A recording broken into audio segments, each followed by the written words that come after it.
จะออกมาซื้อนอรถเกี่ยวเขาแล้วก็คนก็จะมาหมัด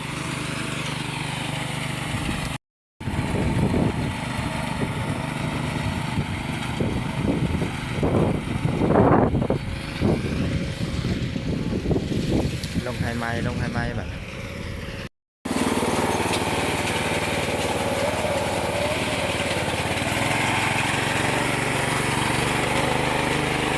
เขามันออกก็จะประมาณว่า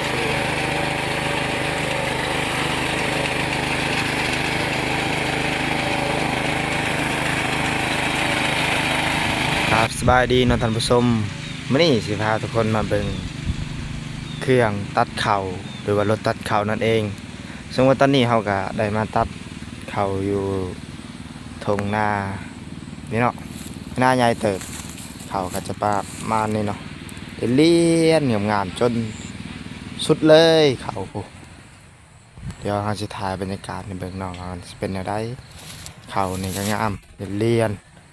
เป็นแถวเลยเนาะ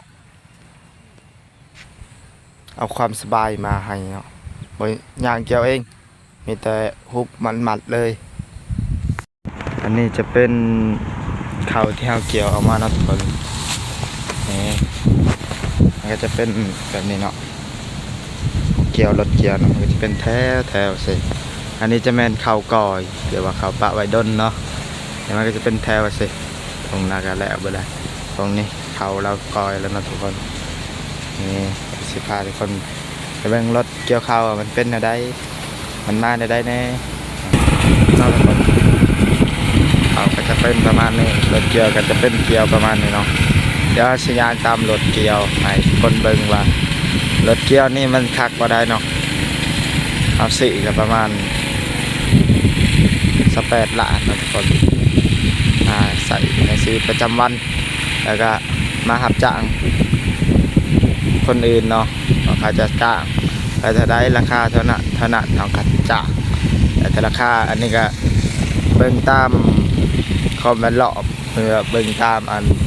ไอ้หน้าบริไงมาได้นอนทุกคนแล้วก็นาทงพูนทงกงมะขามตัวผมอยู่ผมนี่ขามตัวนี้จะให้หน้าใหญ่เต็มเนาะตัวนั้นเขาก็รับจ้างไปประมาณ1.8 ล้านนะทุกคนทงใหญ่น้ำมันในบ่ให้เบานะทุกคนเบิดประมาณ2-3 แสนพอเลยเนาะใส่พานก็เบิดประมาณ3 เซนต่อมื้อหรือ3 เซน2 เซนต่อมื้อเนาะเปลืองอีหลีจากเป็นอย่างไผหูสามารถคอมเมนต์บอกแน่เนาะจากมันเกี่ยวกันยังนี่เขาวานเนาะนี่มาจับรับจ้างเขาวานมาเขารับจ้างไปก็ประมาณ2 ถุง 3 ถุงเลยเนาะนี่กองมันจะเป็นเรียนแบบนี้เลยสุดยาวเลยก็จะประมาณนี้แหละทุกคน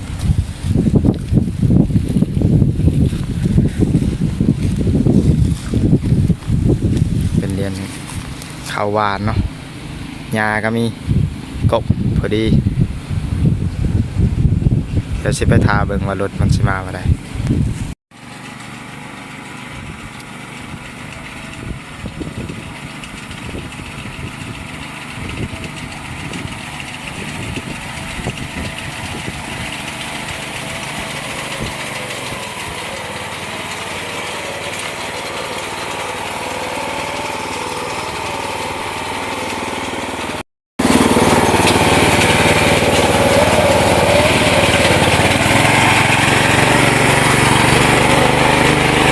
เขามันออกก็จะประมาณว่า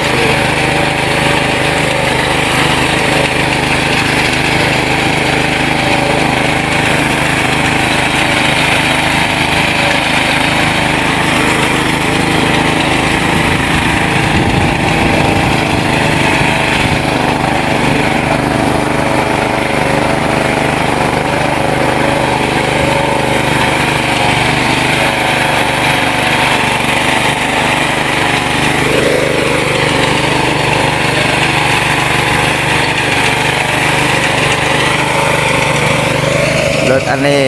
เกี่ยวข้าวอันนี้จักโดนหนักเนาะสิแหละแล้วเนาะนี่ก็ตัดให้ใหญ่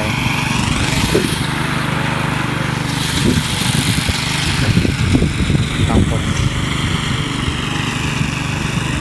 เราก็ตัดไปหลายยัง2ไห้นอนอยู่ผมแล้วก็อยู่โคบอลเชียแดงกันยังไห้หนึ่งจักนี่แม่นจักดุดหนักเครื่องดุดหนัก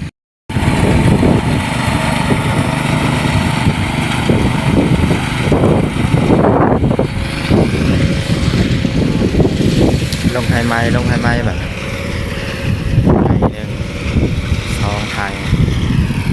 ยัง3ไฮยังไฮน้องผมกูเจียวมีแต่กอยไปเลย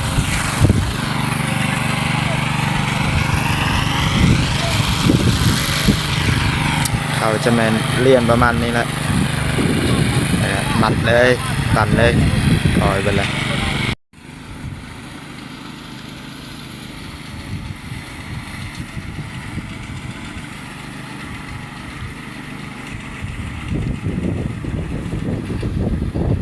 สบายดีท่านผู้ชมวันนี้เราสิมารีวิว บรรยากาศ เครื่องตัดเข่าแล้วก็ตัดไปนำเลยเนาะซึ่งเราเครื่องตัดเข่านี่เป็นรถตัดเข่าเนาะจากรถนำตัดนี่สบายสะดวกไวทันใจชาวนาเนาะทุกคนไวกล้องจะเรียนแต่ว่ากล้องโทรศัพท์เราตอนถ่ายมันแจ้งโฟกัสครับตอนถ่ายแล้วมันเบิ่งมันบ่อยากโฟกัสปานใดเนาะมันยังมั่วๆเนาะเบิ่งตามนี่เลยเนาะเลียนเห็นบ่ทางหน้าผู้เสื้อแดงอ่ะมันก็เลียนไป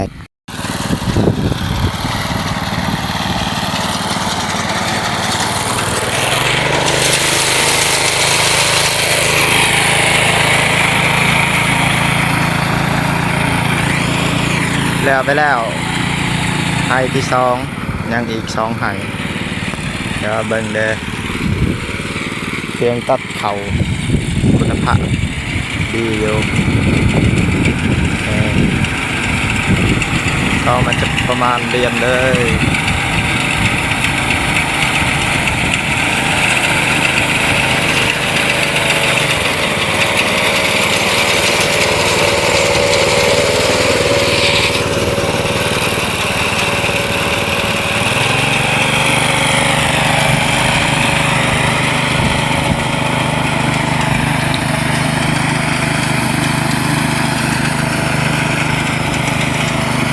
เป็นแถวเลยสุดท้ายก็สิแลแล้วหายไงก็สิแลก็พอให้มีประสักลายคือว่าเลี้ยงเขาในก็งามเพราะว่าเขามันต่ำเลยแล้วก็มีหญ้าสุดไปเลยทางผ่านกด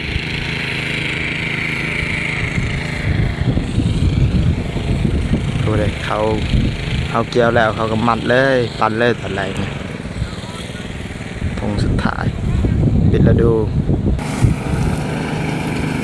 เบิ่งมาสิงามสำได้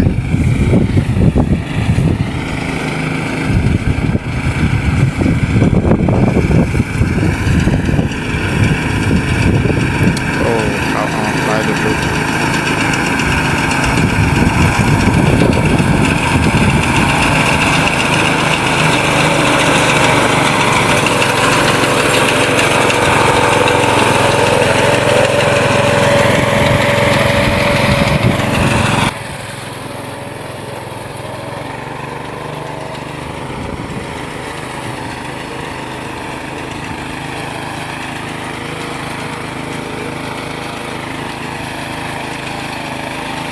มาเบิ่งกันเลยว่าตอนนี้เฮาก็สิย่างมาตามรถเกี่ยวข้าวเนาะให้ท่านผู้ชมเบิ่งเลยว่ามันออกงามเลยบ่ครับให้ทุกคนสามารถคอมเมนต์ได้เลยเฮานี่เบิ่งถือว่างามอยู่นะทุกคน